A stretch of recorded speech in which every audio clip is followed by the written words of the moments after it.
नरेंद्र दामोदर दास मोदी ईश्वर की शपथ लेता हूं कि मैं विधि द्वारा स्थापित भारत के संविधान के प्रति सच्ची श्रद्धा और निष्ठा रखूंगा।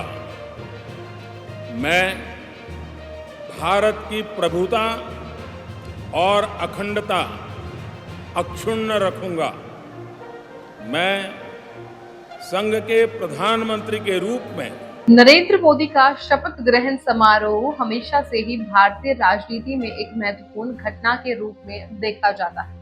9 जून की शाम को जब वे देश के नए प्रधानमंत्री के रूप में शपथ लेंगे तो पूरे देश की निगाहें इस समारोह पर टिकी होंगी। इस बार का शपथ ग्रहण समारोह इसलिए भी विशेष है क्योंकि इस बार बीजेपी को केंद्र में पूर्ण बहुमत नहीं मिला है।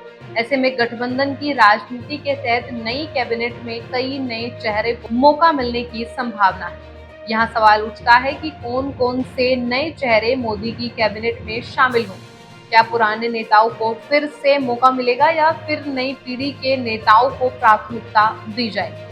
क्या एनडीए के घटक दलों को इस बार ज्यादा महत्व मिलेगा? और सबसे महत्वपूर्ण, यह नई कैबिनेट भारत के भविष्य की दिशा को कैसे प्रभावित करेगी? आइए जानते हैं पूरी खबर। नमस्कार, स्वागत है आपका एयर न्यूज। नरेंद्र मोदी 9 जून की शाम को प्रधानमंत्री पद की शपथ लेने जा रहे हैं और राष्ट्रपति भवन में इस विशेष अवसर के लिए तैयारियां जोरों पर हैं। इस बार का शपथ ग्रहण समारोह इसलिए भी दिलचस्प है क्योंकि बीजेपी को पूर्ण बहुमत नहीं मिला है और उसे एनडीए के घटक दलों के साथ मिलकर सरकार बनानी पड़ रही है।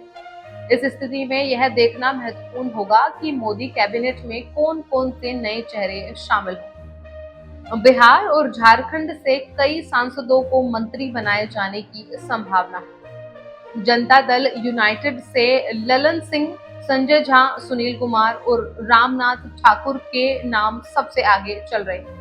लोक जनशक्ति पार्टी से चिराग पासवान का नाम भी प्रमुखता से सामने आ रहा है। वैसे तेलुगु देशम पार्टी के नेता चंद्रबाबू नायडू ने राम मोहन नायडू का नाम कैबिनेट मंत्री के तौर पर प्रस्तावित किया है और टीडीपी कम से कम 3 या 4 पद मांग सकती है। महाराष्ट्र से एकनाथ शिंदे अपनी पार्टी के वरिष्ठ नेताओं को मोदी कैबिनेट में भेजने पर विचार कर रहे हैं। हालांकि अभी तक उन्होंने इस पर कोई आधिकारिक टिप्पणी नहीं की। इस बार के लोकसभा चुनाव में मोदी सरकार के कई मौजूदा कैबिनेट मंत्री चुनाव हार चुके हैं। इस लिस्ट में स्मृति ईरानी, राजीव चंद्रशेखर, अजय मिश्रा, सुभाष सरकार, अर्जुन मुंडा, कैलाश चौधरी, निषिद्ध प्रामाणिक, संजीव बालियान, कौशल किशोर, महेंद्र नाथ पांडे, साध्वी निरंजन ज्योति और आर.के. सिंह शामिल हैं। आपको बता दें कि गठबंधन की राजनीति के तहत मोदी कैबिनेट में इस बार नए चेहरे का समावेश होना तय है। एनडीए के घटक दलों को भी इस बार महत्वपूर्ण पद मिलने की संभावना है, जिसे यह देखना दिलचस्प होगा कि मोदी किस प्रकार से अपने सहयोगी दलों को संतुलित करते हैं।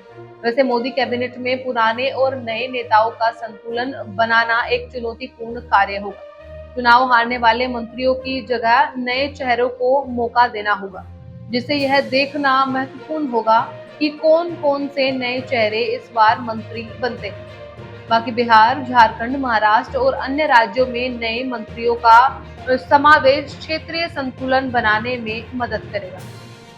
इससे यह सुनिश्चित होगा कि सरकार का प्रतिनिधित्व विभिन्न राज्यों और समुदायों से हो, जिससे केंद्र सरकार की नीतियों में सभी का समावेश हो सके। हालांकि गठबंधन की राजनीति भारतीय राजनीति का अभिन्न हिस्सा रही। 2014-2019 के लोकसभा चुनावों में भी हमने देखा कि कैसे विभिन्न दलों के गठबंधन ने सरकार बनाने में महत्वपूर्ण भूमिका निभाई। इस बार भी 2024 के चुनावों के बाद गठबंधन की राजनीति ने एक बार फिर से महत्वपूर्ण भूमिका निभाई। तो इस तरह नरेंद्र मोदी की नई कैबिनेट में नए चेहरे शामिल होंगे, जिससे यह देखना दिलचस्प होगा कि यह कैबिनेट भारत के भविष्य को कैसे प्रभावित करेगी। गठबंधन की राजनीति के तहत एनडीए के घटक दलों को महत्वपूर्ण पद मिलेंगे, जिससे सरकार में संतुलन बना रहे। फिलहाल इस रिपोर्ट में बस इतना ही। इस मुद्दे से जुड़े कोई भी सवाल, अपने विचार आप हमें हमारे कमेंट में लिख सकते हैं। और इसी तरह की देश और दुनिया की तमाम खबरों के लिए चैनल को सब्सक्राइब करके बेल आइकन को दबाना ना भूलें, ताकि आने वाले समय में आपको हमारी महत्वपूर्ण वीडियो की नोटिफिकेशन समय से प्राप्त हो सके। फिर मिलती हूँ एक नई अपडेट के साथ, तब तक के लिए आप देखते रहिए एयर न्यूज।